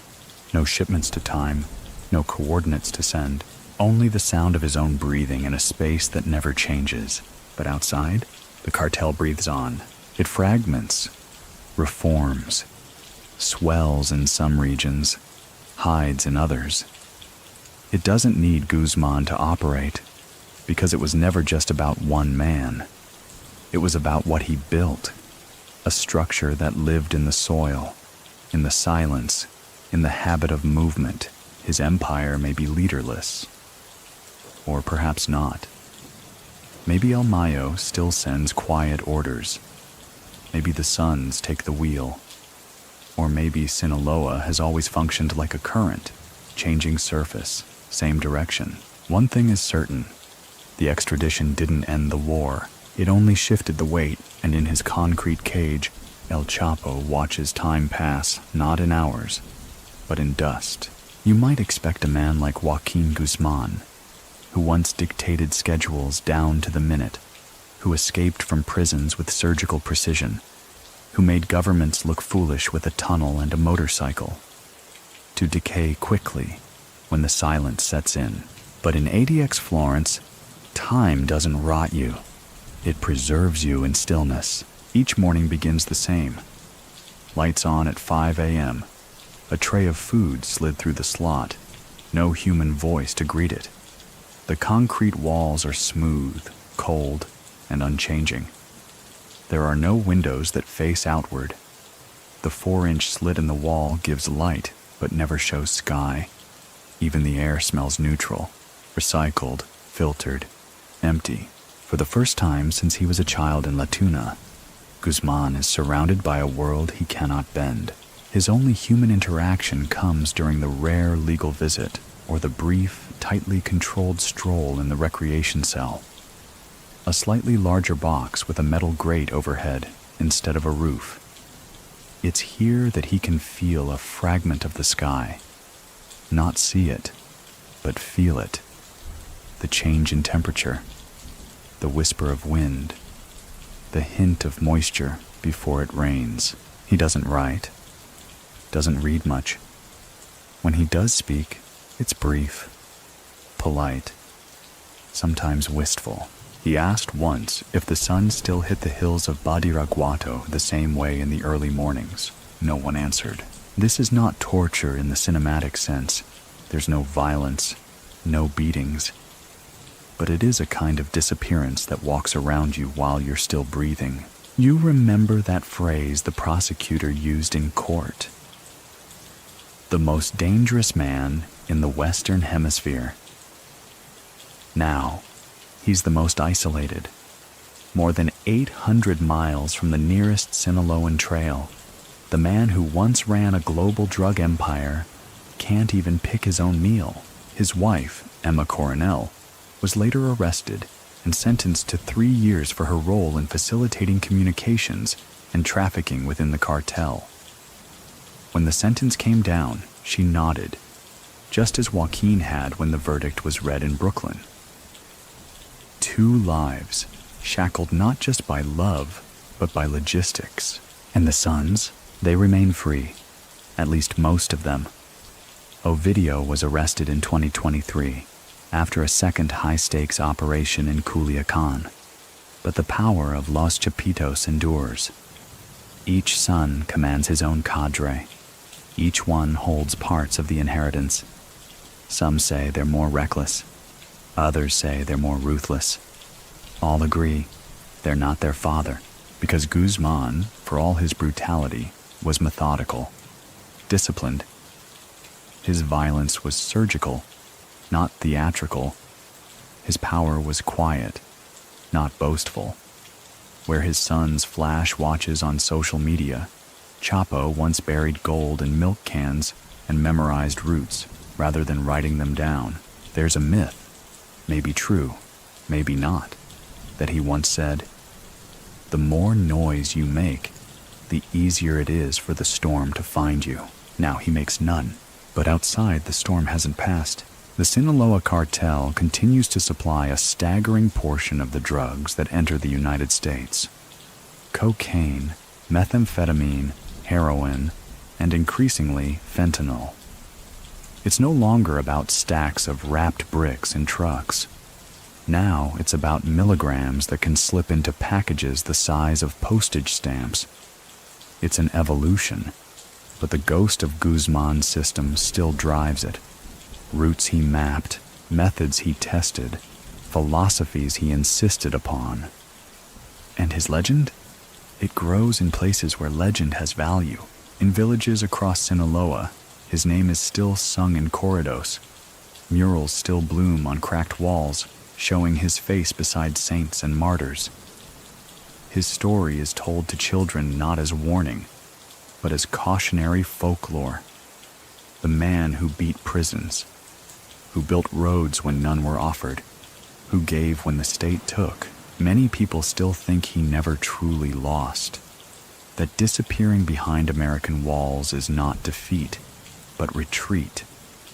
That somewhere, in some dusty corridor of the cartel, his whispers still echo. So what do you think? Did he truly vanish? Or did the walls just change shape? Because sometimes, silence isn't the absence of power. It's the sound it makes when it lies waiting. In the long shadow cast by Joaquin Guzmán's incarceration, something peculiar happened. His absence became a form of presence. Like the echo of a closing door, his story continued to shape decisions made by people who never met him, policies drafted in countries he never set foot in, and operations executed by a cartel he no longer controlled. You might think that with a figure like El Chapo removed from the game board, the pieces would scatter. But instead, they reorganized. The Sinaloa Cartel didn't collapse. It morphed, and its evolution offers an uncanny reflection of the structure he built. Think about it. Guzmán didn't just run operations, he systematized criminality. Smuggling routes were tiered like supply chains. Territories functioned like franchises. Bribery was tracked and budgeted like marketing expenses. He didn't need to be present to keep the machinery turning. And so, even with his voice silenced, his methods lived on. Enter the era of Los Chapitos. Ivan, Jesus Alfredo, and Ovidio didn't inherit an empire in the traditional sense. They inherited a framework, one engineered for survival, one that knew how to shift weight when pressure came down. Each son adapted in his own way. Ivan ruled with paranoia, Jesus with calculation. Ovidio, before his arrest, blended a kind of digital age swagger with cold logistics. They weren't like their father. They weren't obsessed with tunnels. They weren't hands-on, but they understood momentum. And elsewhere? El Mayo Zambada, the Phantom co-founder, remained untouched. Still free, still untried, still the invisible hand moving chess pieces through whispers and money wires. You remember when Chapo first began running shipments under Gallardo's umbrella? How he was quiet, punctual, efficient. Now those same traits echo through Sinaloa's operations. Though the voices have changed, but the ecosystem around them hasn't gotten easier. In fact, it's gotten worse. Here's a critical historical fact. Fentanyl, a synthetic opioid up to 50 times more potent than heroin, became the new flagship of the cartel's export list during the post-Chapo years. Cheap to make, easy to conceal, and devastating in even tiny quantities, fentanyl redefined trafficking. It also redrew attention from international agencies. Suddenly, the war on drugs wasn't about plants anymore. It was about chemistry, about labs hidden in valleys, precursor shipments routed through Asia, and overdoses counted in the thousands across the United States. And yet, many of those labs followed a blueprint Chapo once laid down: minimize risk, maximize yield, and never be visible. It's no coincidence that DEA reports still name the Sinaloa Cartel as the most powerful drug organization in the world. Nor is it an accident that they still refer to El Chapo's Sinaloa Cartel as if his name were a watermark across every shipment. But if the world expected things to get better without him, they were wrong. The power vacuum didn't result in peace. It led to splinters, internal strife, the rise of new players, the intensification of old rivalries. CJNG, the Jalisco New Generation Cartel, grew bolder. Border towns turned into battlegrounds, and violence escalated. Because without Chapo's controlling hand, some say, the rules grew loose. Do you remember the structure he once imposed? Meetings that started on time. Killings that served a purpose. Alliances maintained like contracts. Now, younger bosses bring chaos. They tweet threats. They film executions. They seek fame instead of silence. Many people still think the drug war got messier after Chapo was captured, not cleaner. So what do you think? Did removing the kingpin fix the board, or just break the rhythm? One thing is clear. The US-Mexico drug dynamic didn't slow. It accelerated. Trade routes remained open. Bribes still passed. And on both sides of the border, lives continued to vanish in silence. And through it all, Guzmán remains untouched by time. In Florence, his days blur. His cell doesn't change. No new stories come from inside. And yet, his name still gets stamped on breaking news headlines, like a brand that can't be scrubbed. Outside, the legend mutates. Some see him as a cautionary tale, others a folk hero. Politicians name drop him in speeches. Musicians write him into songs. His face, smiling under a cap, still sells bootleg t-shirts in Culiacan. But the man walks in circles. And maybe that's the true shape of the story now. A loop. A structure still moving, long after the builder sat down. There's something haunting about the way Joaquin Guzmán's name continues to echo. Like a frequency too low to hear, but one you can still feel. Not just in news reports or legal filings, but in the quiet calculations of those who stepped into the gaps he left behind.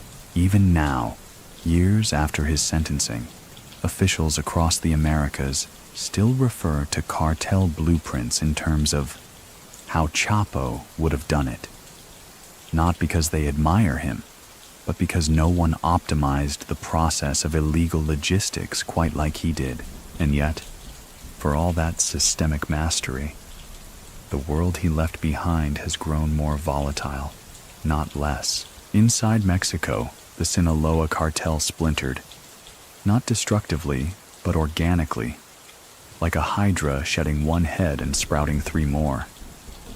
The factions under Los Chapitos, El Mayo Zambada, and other regional commanders began carving out their own rules, sometimes cooperating, sometimes clashing.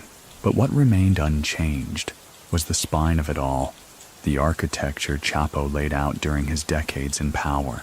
Let's explore one of those structures, the plaza system. Under Guzmán, each territory, or plaza, functioned as a semi-autonomous unit, overseen by a trusted lieutenant who managed trafficking routes, enforced loyalty, and paid dues up the ladder. It was clean, efficient, even elegant in a ruthless kind of way.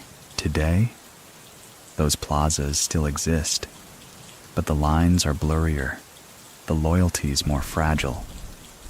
Upstarts use Chapo's name to command respect. Enemies invoke it to justify violence. His ghost, in many ways, provides cover for all kinds of maneuvering. And meanwhile, fentanyl continues to reshape the battleground. Here's your mainstream historical fact. By 2022, over 70,000 Americans were dying each year from synthetic opioid overdoses, primarily fentanyl. Much of it traced back to Mexico. And according to multiple reports, the Sinaloa Cartel remains one of the primary suppliers, not just because they can, but because Chapo once made sure they knew how. And this is where the debate intensifies. Was Guzmán a genius of underworld economics, or simply the luckiest man in a fractured system? Many people still think he was inevitable. That in a country where poverty grinds down generations and corruption corrodes from the top, someone like Chapo was always going to rise.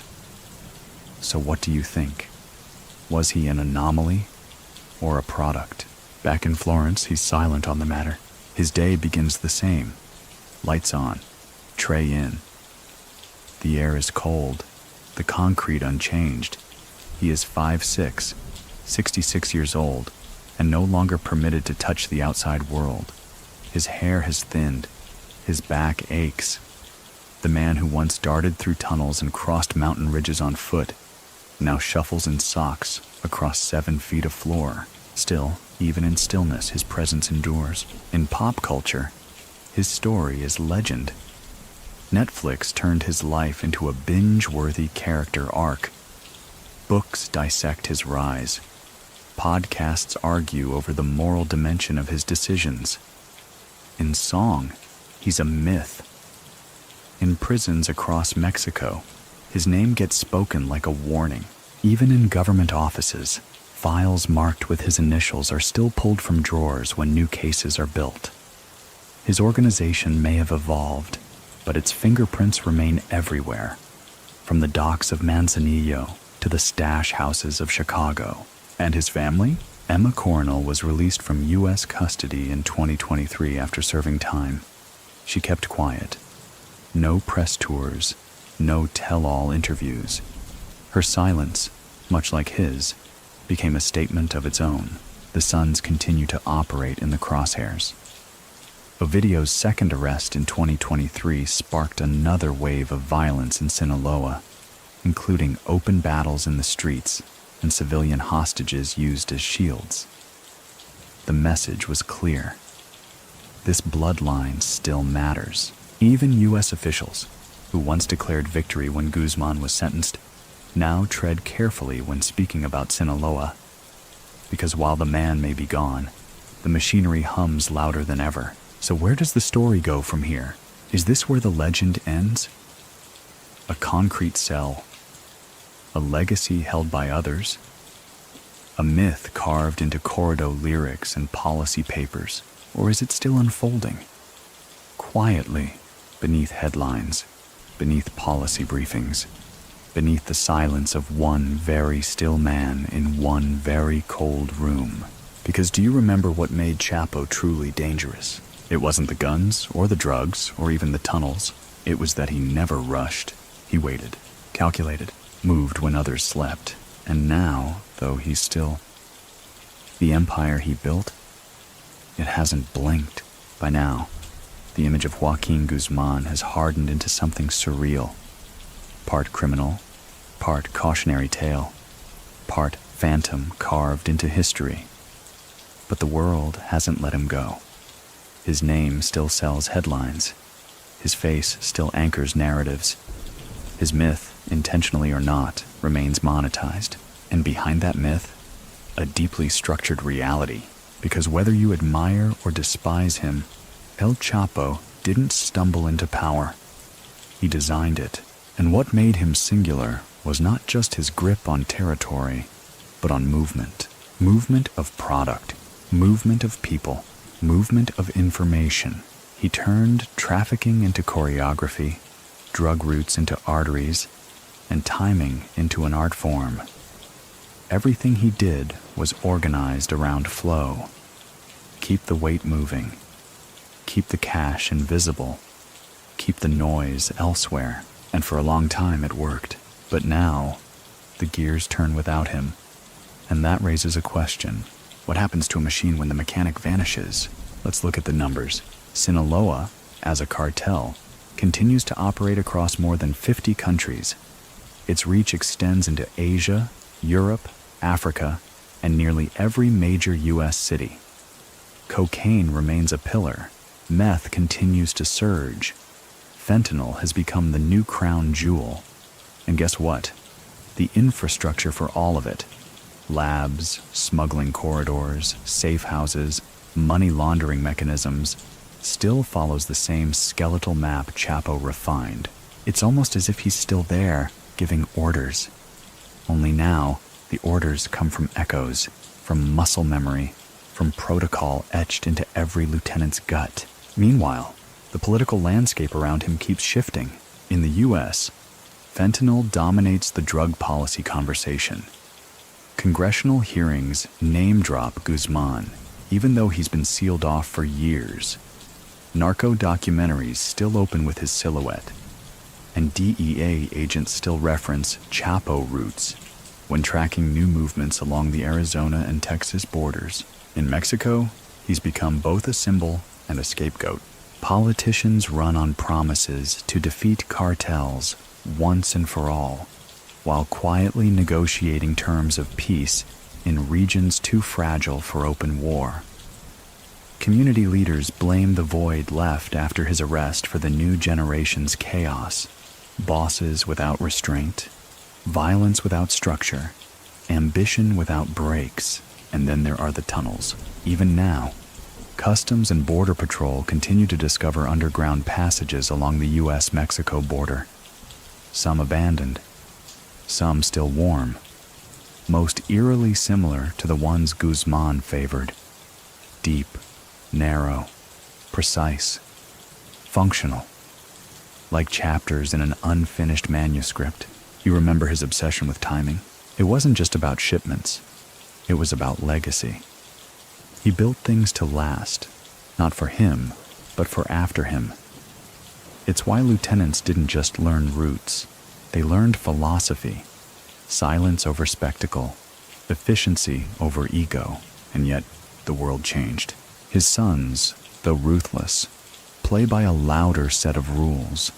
They engage in digital warfare, flash cash online, mock their enemies in memes.